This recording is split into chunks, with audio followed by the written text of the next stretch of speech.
Защита прав людей с нарушениями психического здоровья стала главной темой обсуждения на заседании Совета по развитию гражданского общества и правам человека при главе Ингушетии.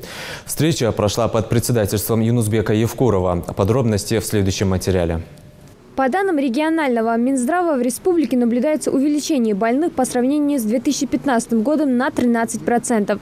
На 1 января 2018 на диспансерном учете состоит уже около 5,5 тысяч инвалидов по признакам психических заболеваний. Джамбулат Аздоев в своем докладе обозначил основные проблемы, возникающие при лечении этой категории больных. Основные проблемы, которые имеют место быть, это прежде всего отсутствие в республике лечебного учреждения, либо больницы для психически больных, либо стационарного типа, либо стационара при психоневрологическом диспансере. Вторая проблема, на мой взгляд, это отсутствие психиатрического отделения в республиканском туберкулезном диспансере, либо в районных больницах. То есть, когда человек болен туберкулезом, это заразно, но он при этом психически еще болен, это становится очень серьезной проблемой. Третья проблема – это слабое финансирование психологической помощи из бюджета. И четвертая проблема – это проблема высокой степени латентности постановки на учет психически больных граждан. Имеется в виду, когда граждане скрывают от окружающих, что у них в семье находится психически больной человек.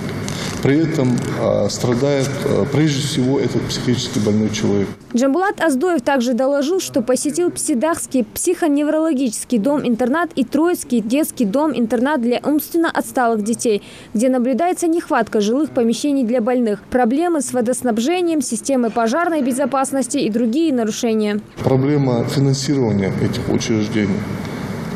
Вот я смотрел и на складах смотрел питание.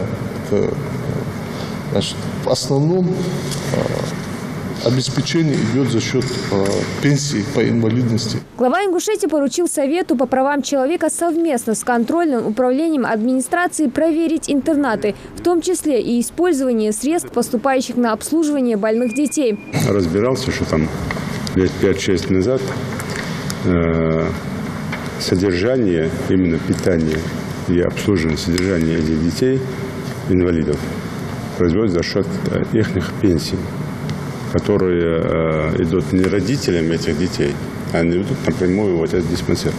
Мы сейчас контрольное управление, кажется, проверяли, да, у нас? Мы проверяем сейчас и тот, и другой диспансер. Надо проверить, как они эти деньги используют. Здесь я просил бы вас, нашей комиссии, зайти туда вместе с контрольным управлением. Просто посчитать, проверить. Юнусбек Евкуров отметил, что Псидахский психоневрологический дом-интернат вошел в программу президентского гранта. В ближайшее время планируется строительство нового корпуса диспансера. Глава Ингушетии пояснил о целесообразности расположения этих двух лечебных учреждений рядом. Мы вошли в программу президентского гранта, и Псидахский психоневрологический диспансер у нас вошел в проект строительства нового корпуса. Мы его оттуда выводим. Но я тогда ставил задачу, в протокол надо это внести, изучить, вообще объединить и Псидахский, и Троицкий, и в одном месте это все сконцентрировать. Не было на двух бюджетных учреждениях, они там не нужны совершенно. Глава также отметил, что Республиканский совет по правам человека создан относительно недавно, но уже приносит свои плоды. Есть понимание и поддержка окружного и федерального руководства страны в плане тех проблем, которые стоят перед субъектом. Он поблагодарил всех за прилагаемые усилия к решению насущных проблем и стремление каждого из присутствующих к единению и соблюдению прав и свобод человека и гражданина. Хади Добриева, Муслим Ганиев, Юсуп Ханиев. Новости 24.